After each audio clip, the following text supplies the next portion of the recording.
One of the first signs of aging always shows up on the face. Fine lines around the eyes and mouth are always a giveaway. So in today's video, I'm going to show you how to give yourself a salon quality facial at home and how to learn the best skincare routines to prepare your skin for makeup.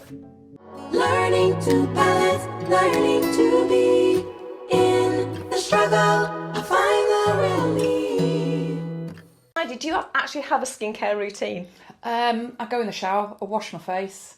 I then feel a very tight face, so I put some moisturiser on. Yeah. That's pretty much all I do. So the first thing you have to do to look after your skin is to remove the dirt and the grime. What happens is we get oil and pollutants from the atmosphere lying on the epidermis, and if we don't clear them away, your skin will look dull, it will look sluggish, and it also will look older.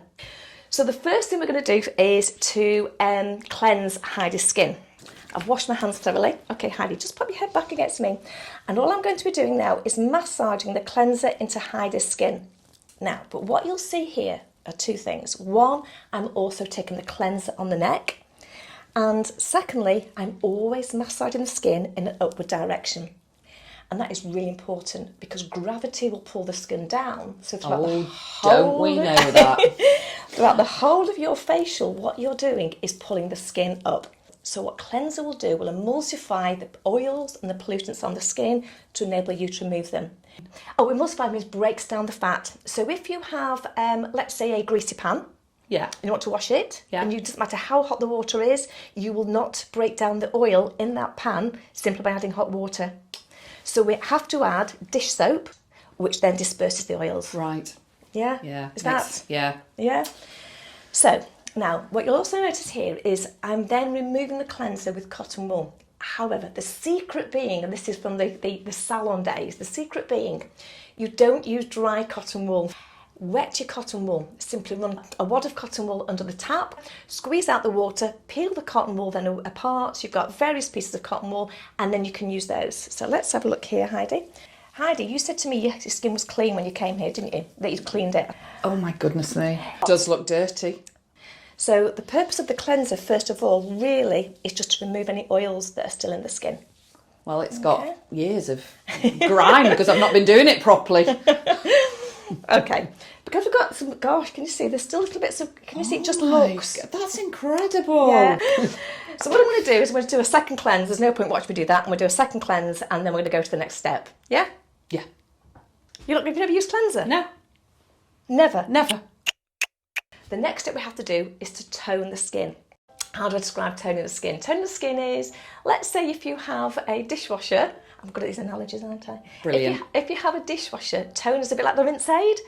It removes all the film of any final oil, grease, debris. What is really, really important, don't apply toner to dry cotton wool. Apply toner to your wet cotton wool, always. You'll use half the amount of product because if you put your liquid of your toner onto dry cotton wool, your cotton wool absorbs the product just to simply make it wet, and then you need to put more on to then apply to the skin. So you use twice the amount of product, which is a waste. If you apply it to wet cotton wool, the cotton wool is already damp, so the toner then goes on and it's only the toner that applies to the skin. Genius. Yeah? Genius. Yeah, I tell you, isn't it? And what we're going to do here is It smells lovely. does smell nice. So what we have now is cleansed and toned skin. So it should feel clean and fresh, Very. but not tight. Not at all. Brilliant. Okay, so let's go back to these layers of the skin. The epidermis, of course, the very top layer. That needs to come off because we then get the deeper layers rejuvenating and coming to the top sooner. That process is a 30-day process. So if we can take the top layer off, we're almost speeding that process up. So therefore, we're getting younger, fresher skin coming to the surface more quickly. Yeah. So the way you do that is to exfoliate the skin. Now, exfoliation is something that, people can go too harsh and they can use abrasives that are too rough on the skin. So what's really important is you find something that's a really fine texture, particularly as you've got a more mature skin. You don't want anything that's going to drag the skin or be too abrasive on the skin. So I've got a very gentle exfoliator. Again, you're massaging upwards. Would you have to do this every day? Oh, what a great question. No. Remember, we're sort of speeding up that 30-day process. If you exfoliate every day, then what you're doing is you're taking too much of the skin off. and that then can cause breakouts. You're almost taking that natural defence layer off the skin. And it can cause, breakouts and sensitivity. And probably a lot of redness, which I definitely redness. don't want. Yeah. So looking at how often you do this, once a month is great. You could possibly do it once a fortnight if you wanted, but that's only if your exfoliator is a fine texture. Yeah. An interesting question that I'd appreciate your thoughts on is sun and the impact of sun. And whether you should wear SPF every day, because I certainly don't. The biggest cause of ageing to skin is the sun, ultraviolet light. It is the biggest way of speeding up the ageing process. It doesn't matter where you live in the world. It doesn't matter whether it's summer or winter. You should always wear sunscreen. I would use an SPF of 50. Gosh. Even in winter, because as long as we've got sunlight, we have UVAs hitting the skin, and what the UVAs do is break down the collagen in the skin. And people think collagen is the only factor to ageing. They think collagen, which is the elastic fibres in the skin, are actually the main contributor to ageing. It's not.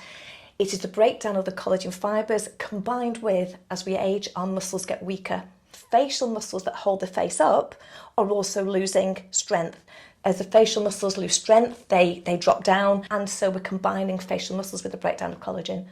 The sun won't affect the muscles. Presumably, the massaging is helping your muscles underneath. Do you know what? You should not even prep for this, because guess what the next step is? Oh! We're now going to do the facial massage. What I'm using now, and again, the products you use aren't important. You could use a good, rich moisturiser. You don't have to have anything specifically to massage your skin.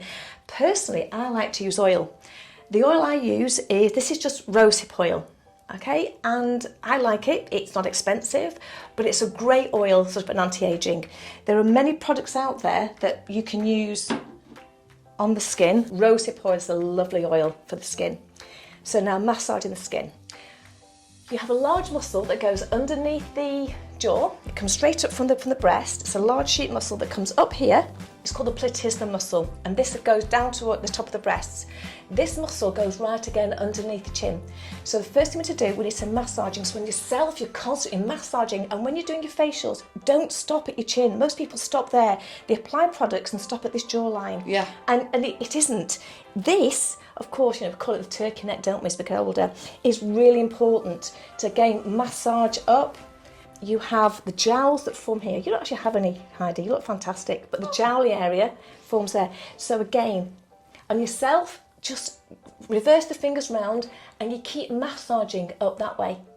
But if you keep on massaging like that, it does make a difference to your facial muscles. It obviously is going to take time.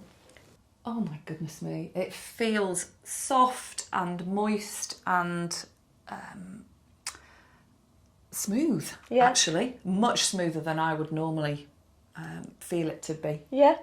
Okay, so what we've done, we've cleansed the skin, we've returned it to its natural pH with the toner, we've now massaged it to get the muscle flowing, to get the blood flow and the muscles tightened. We're now going to tighten the pores. We're going to try and tighten the skin. Okay. So we're going to use a face mask to do that. Now there's many types of masks out there on the market. Some of them are very drying, so things like clay masks. These are the ones that you apply them and you can't move your skin. You have to like, then you go, I can't talk, I've got a face mask, otherwise it will crack. Great for young skin. Well, not that we're envious of them, are we? Great for young skin. But for the more mature skin, the clay masks, actually, I would really stay clear of because they are too drying, they're very good at drawing out impurities. So for teenage skin, when they have a very oily skin, the clay masks are great. For the more mature skin, you want to stick with a mask that doesn't have that drying, so you can still actually move your face. Yeah. Now this is a 3-minute mask. The way you apply the mask, this is a bit more liberal than the moisturiser. So you're actually almost seeing the mask on the skin. You don't want to go too close to the eyes, but what you're doing, it's a mask. So you don't massage this into the skin. This isn't something that's to be absorbed. That was the word. You knew I was going to. What's the word? It's not something that needs to be absorbed. It's something that goes on the skin, and as it does its work, you actually feel the skin tighten.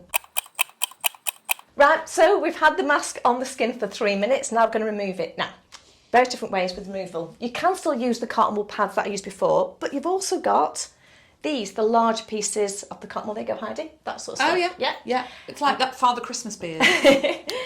Place that under cold water, fold it round, and what you end up with are like 2 large pads of cotton wool. Yeah? So again, we head back slightly. Oh, that feels so refreshing. That feels nice on your skin. And what I'm just going to finish with over after the face mask is just, again, some toner to go over. Any last bits of product will be removed, and the skin, again, we're removing it to its natural pH. So how does your skin feel? My skin feels warm and glowing and fresh, and I don't have that tight feeling that I normally have, actually. With soap? With soap, That's alkaline of soap. Avoid soap. Yeah. There are beauty bars out there, which is almost like a cleanser in a bar. Okay. They're okay. But the soap is alkaline. Avoid soap on your skin. It will age and dry your skin. The major areas when we age with the skin, one of the major things, of course, is dehydration. Now, ways to overcome this. People think by just drinking loads of water, you can rehydrate your skin. Yeah. Drinking water, yes, it's fantastic for your skin, but it isn't enough. We have to moisturise the skin. And the more mature your skin gets, the more important it is to moisturise. What we need to think about are the differences between a day cream and a night cream. Day creams are lighter. They're lighter, so they form a base for your makeup. They also will have an SPF in them. And what they do is form this nourishing and moisturising base. At night time, that's when your skin rejuvenates. It needs the oxygen, it rejuvenates skin cells. So you don't want anything on you at night time that forms a barrier. Right. It needs to breathe. So you don't want to use a night cream in the day because you've no protection, and you don't use a day cream at night because it'll form a barrier, your skin can't breathe, and therefore your skin will clog up even more. Now, when we come into moisturising our skin, the first thing we need to do always is to apply an eye cream. Heidi, tell me the truth, do you ever use an eye cream? No. Have you ever used an eye cream? Yes. Okay. Oh, you have? Well, I have started with good intentions, and but as a rule. As a rule, no. Okay. Eye creams. Eye creams, again, it doesn't matter the brand or the cost. What really matters is that you use one and how you apply it. So you only need a very tiny amount of an ice cream. You only need a very tiny amount of an eye cream. And the reason being is the skin around the eyes is so fine and delicate, we don't want to overload it. Now, I suppose the best way I can describe this, you want the product to go in and be absorbed. So if you use something too heavy, it will actually clog the skin around the eyes, and that's what makes your eyes look puffy. Oh. Yeah? I've got a tiny amount of product. I don't know if you can see that. A tiny amount of product. There you go, Heidi. Yeah. Tiny amount. Okay, on the ring finger. You see I've applied it on the ring finger. Yeah. I'm sharing it between the two fingers, and I'm literally just dabbing it underneath the eyes. And if you remember the direction. Ah. Yeah? What's the direction around the eyes, Heidi? It's the way your hair grows. Yeah, the way the eyebrows grow. The eyebrows grow. Yeah. So you're going round and round to apply your eye cream. Serums are great. I personally love serums. Again, you've got 2 types of serum. If you want an oil-based serum, which are fantastic, they're great for night time. And also it can leave your skin looking a bit greasy. My daytime serum is a very light cream base. And again, we don't need too much, a tiny amount, and we're literally not overloading the skin. Just simply to form another layer of nourishment. And now we want to apply our moisturiser. It's got an SPF of 50. Okay. Yeah, always. That's a really high protection, isn't it? It is, Yeah. it is. If you have an SPF and a moisturiser, daytime moisturiser, it doesn't feel like a sun cream that you'd wear on the beach. Sun creams on the beach are a very different consistency because they have to last through sweating, going in the pool, going in the sea, the sand, everything. It is made very differently. But we've got eye cream on, so now we're not going too close to the eyes. We're okay above the eyebrow, but you'll see, because we've got eye cream on, we don't take the moisturiser too close to the eyes, because what it will do, it will create puffiness. So your moisturiser does not go around your eyes. Your skin, how's it feel? Oh, incredible. I feel really, really fortunate to have experienced that. Thanks, Sue. You're very welcome. So thank you so much for watching. We really do appreciate your support. Please don't forget to like, comment and share the video. And if you haven't subscribed, well, now is the time to do it, because our next video might just be the video that changes your life forever. Oh my God, look at my skin. It looks amazing, doesn't it? Is it good? Yeah, that looks incredible. Really nice. Enjoyed it? Yeah, very much.